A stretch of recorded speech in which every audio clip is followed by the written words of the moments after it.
Hello, good afternoon, viewers. How are you? Hope you're well. Hope you're good.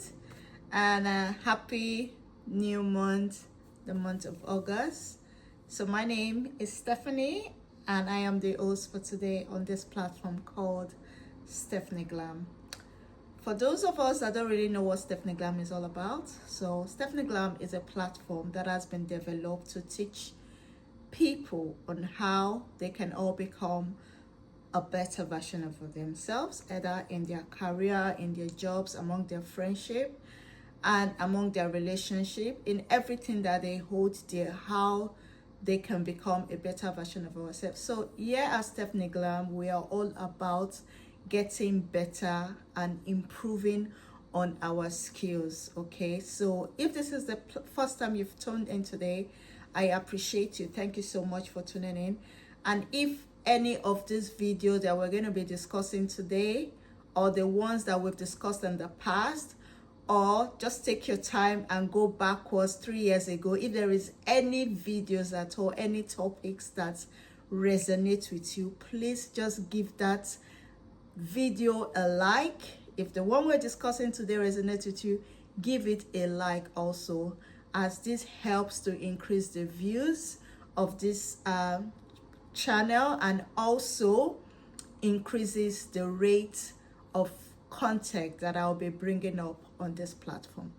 And if you've not yet subscribed, this is a good time to click that button, like this video, and subscribe to this channel so that anytime I put on new content, you're gonna get an update. Okay, and for my existing subscribers, thank you so much.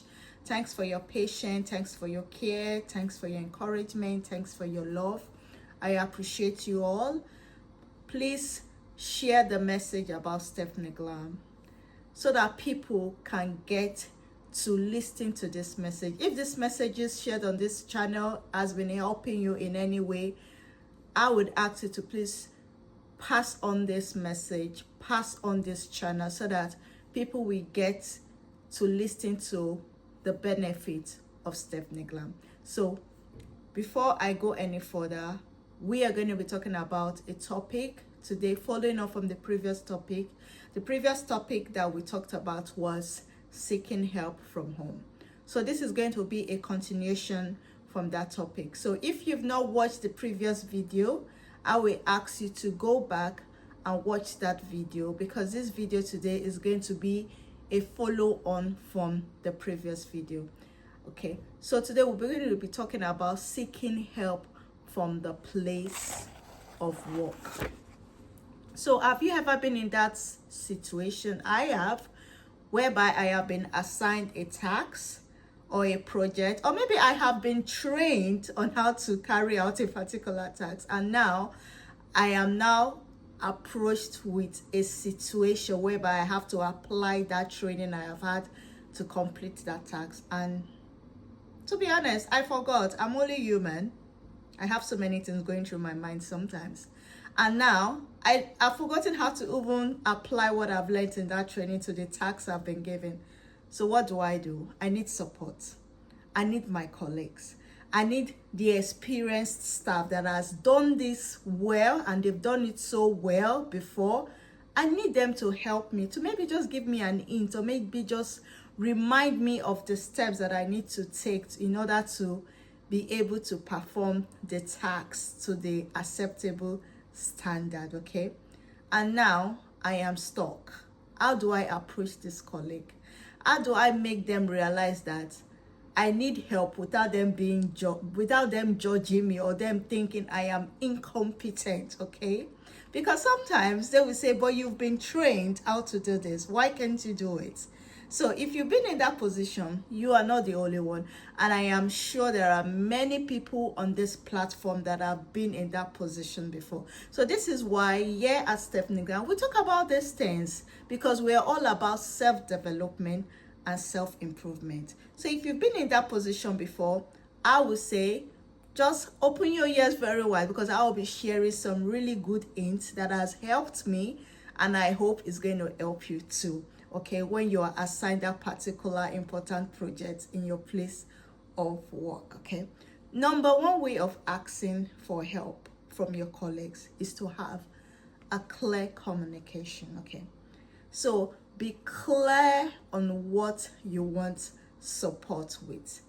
Okay, process it first of all in your mind so that when you go to them, you'll be able to tell them what you really need help with, so that they understand the challenge that you may be experiencing at that time, so that they can give you the right help that is needed. Okay, so clarity in communicating what you need help is important. Okay, before you ask for help from your colleagues, maybe you may want to seek their opinion on a project or task that you have been assigned to do. It's important that you articulate what you need, outline the issues and the reasons you need support on. With this approach, it helps to ensure that you get the right assistance and the right support that you require, and also it also demonstrates your ability to resolve that issue. It also helps to improve your problem solving skills. Another dynamic way on how you can ask for help from your colleagues at work is propose to your colleagues a possible situation or a possible solution. When you approach a colleague for help or guidance, also refer to a potential solution that you think may work to resolve that scenario or that task that you have been given. Maybe, for example, you've been assigned a particular task. You may have a way of approaching it, but your way may not be the right way. So when you approach your colleague and you say you need help to complete a task or a project, let them know that you are not sure if the way you're going to approach it is the right way, but you've already thought about a possible scenario, a possible way that can help resolve that task, but you think maybe they may have a better idea or a better solution at hand on how to carry out that task quicker.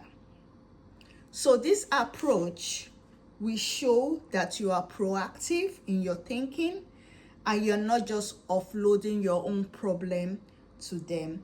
It also shows that you are interested in finding a possible solution to resolve that task, but you feel that your own way may not be the best way, and you think that they have a more better way of doing that. So that means that when you approach them, they know that, okay, you have a way, but you just feel that your way might not be the best, and so they know that you're not just offloading your problem to them and just want them to come and resolve it for you. You are also thoughtful. You are also proactive in seeking better ways of doing things.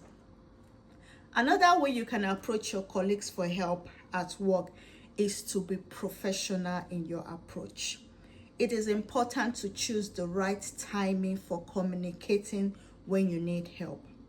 This is important because it shows that you respect your colleagues, you respect their boundaries, and you understand that they also have their own workloads to manage. Knowing this and ways of applying this approach will also help to promote your relationship with them and also give a more productive possible outcome. Another way is by promoting collaboration. Phrasing your request in a way that emphasizes collaboration with your colleagues. This can help transform the progress and the dynamic ways to ensure a possible way of resolving such tasks. It can also help to limit any stigma that may be associated with asking your colleagues for help. So when you're promoting collaboration, when you're asking for help from your colleagues, it shows that you respect them and you understand that they have a better approach than yours, and their approach with yours put together may bring about a more productive outcome. Okay, so don't just go to your colleague and expect them to just do everything for you. Collaborate, engage with them, respect their space, respect their opinion, respect their input. And if they are initiating any way that you feel may not be the best way, you can just discuss it with them in a more approachable and respectful manner.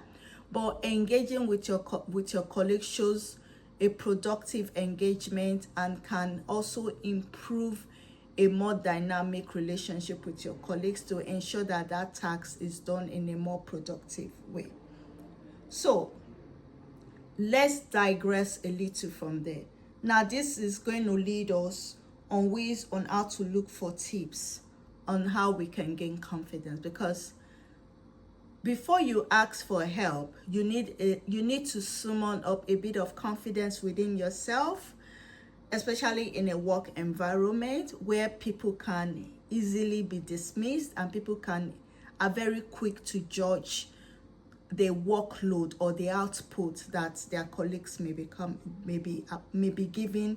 And sometimes there may be some negative vibes among the work colleagues that may impact on your confidence to approach them for help. So when you are in this scenario and you feel like you need someone to guide you on performing a particular task that you're not sure about, you need to have a bit of confidence within yourself, because everyone learns in their own way. Some people are quick to learn, some people learn by doing, and some people learn by active listening. So we have our own ways of approaching things, and that's why confidence is key, and that's why confidence is very important.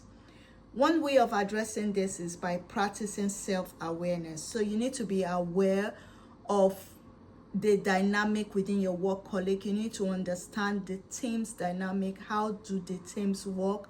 How do they engage? Do they believe in supporting their fellow colleague, or do they believe in just do it all by yourself? So you need to understand your team dynamic when you are asking for help, and this comes with being aware. So it's also important to practice self-awareness. It's important to understand your own needs also, your limitations and strengths when asking for help, either in a work-related setting or even in a home setting. By acknowledging and recognizing your need for help, you are able to make more targeted and effective requests. Self-awareness allows you to ask for help in a constructive manner, while focusing on areas where it is likely to have the most impact. Another way of building your self-confidence when asking for help is acknowledging your vulnerability. Being vulnerable can signal strength also. So being vulnerable is not all about being weak. It can also signal a form of strength. By acknowledging this, and by acknowledging that you need help in doing something in a place of work, this demonstrates a level of encouragement and honesty. When asking for help, this also helps strengthen your genuine connection with others. So when you apply vulnerability, when you do need help, it signals honesty. It can also boost your courage and your confidence, because people can appreciate that you are honest. You're not sure about doing something, but you need help. That means you are interested in growth. You're interested in developing yourself to do better. And some people like that kind of attitude in a person, the ability to acknowledge, like, I don't know how to do this, but I would like to know, is better, a lot better than just taking on something whereby you can't do it. You have too many workloads that you're addressing at that time. So because if you're not honest about it, that will lead to the failure of that project, and the failure of that project will lead to the failure of the whole team in general. So it's better to acknowledge vulnerability in the place of work, asking for help when you need, than not to acknowledge vulnerability, because by not acknowledging vulnerability, that does not come across as a honest person. And so it's very important that you take this on board, and take this on board into any work environment that you are operating on or that you are intend to approach in future. Another way of building your self-confidence and asking for help in the place of work is by embracing independence and value community support. Recognizing that interdependence is a natural, beneficial aspect of building a human relationship. And some people strive in an environment where support is mutual and collaborative, let's be honest about that. But some people, they don't. But it is mindful that when you ask for help, you tap into the collective strength of your community. When you ask for help, you tap into the collective strength of your team, either in your family dynamics or in your work relationship dynamics, or maybe even in your friendship dynamics. Asking for help can get you the assistance that you need and also contribute to building your cultural perspectives where everyone feels comfortable seeking and offering support and growing together as a team or as a family or as a friend. Okay, so it's important that you embrace your interdependency when asking for help, and you also embrace the interdependency of other people. Know that cultures are different, people are different, and understand the setting of those different cultures and different perspective of people when you're seeking help from them. A way of building confidence when asking for help also is by practicing this in a non-stressful situations. What do I mean by non-stressful situation? Like, you can ask for help, make it fun. Like, if there is a situation going on and it's not very, very taxing, it's not time limited, you can just ask for it, make it fun, like just jokingly just ask someone to give you help with something that is going to help boost your confidence, okay? So that when a more critical situation help, you've already had a bit of confidence in you to approach a more critical situation because you've practiced asking for help in a less critical situation. So by doing this, you build your confidence in asking for help by standing in low stakes scenarios. For example, try asking for help in small favors. Try asking for guidance in not critical situation, like I did mention, as this can help you gain confidence in asking for help and gives you the opportunity to refine your approach. So when a more critical situation comes up, you'll be able to apply the feedback you've had from those less critical situations and ask for help in a more suitable environment to get the right help that you need to resolve maybe that issue, that task, or that project. Okay, another way of building your confidence when asking for help is by reflecting on your past experience. So what do I mean by this? So you can think back on times when you've asked for help in the past. What worked well for you at that time? What did not work well? What ways could you have improved better so that when you ask for help next time, you get a more better response? Okay, learning from these experiences can guide you in making more effective requests in the future when you need help, maybe from family, from friends, or from colleague.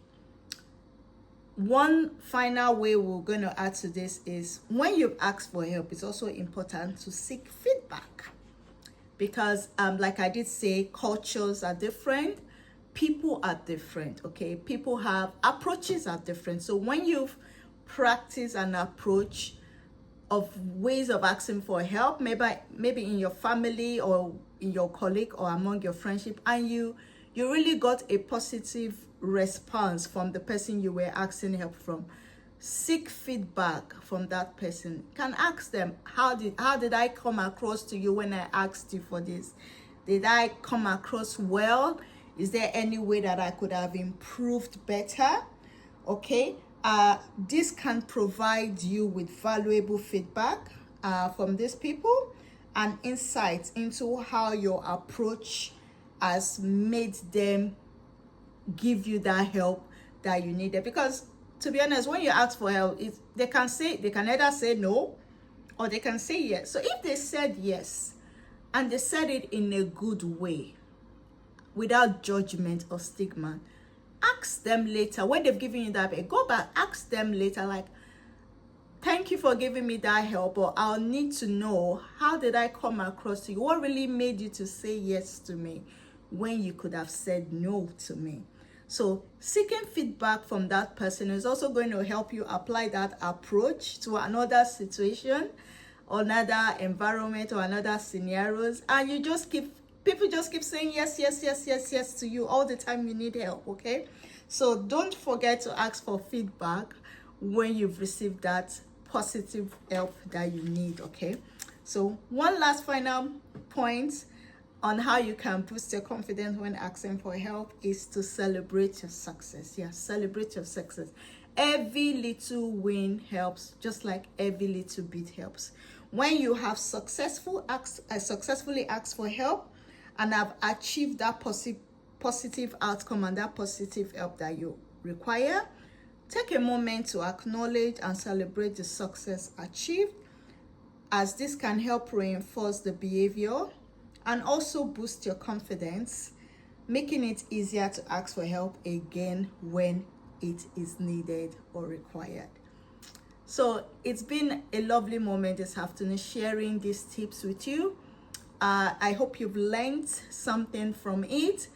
I will also ask you to leave feedback for me or a comment on how this video has helped you, what you've learned from this video, and what better ways could have been done to make this content more interesting and inclusive. Okay, and also do not forget to leave a like to this video today. If anything whatsoever I've discussed today has resonated with you, give this video a like, and if you've not subscribed, please subscribe to Stephanie Glam, so that whenever I release a new lesson or a new message, you will be the first people to get a notification. Okay, so it's been lovely meeting with you today. One more to please spread the message of Stephanie Glam among your friends, your family, and your colleague. Just as you know, Stephanie Glam is all about becoming a better version of ourselves. So till I see you again, lovely ones, do take care, have fun, and stay well. Bye.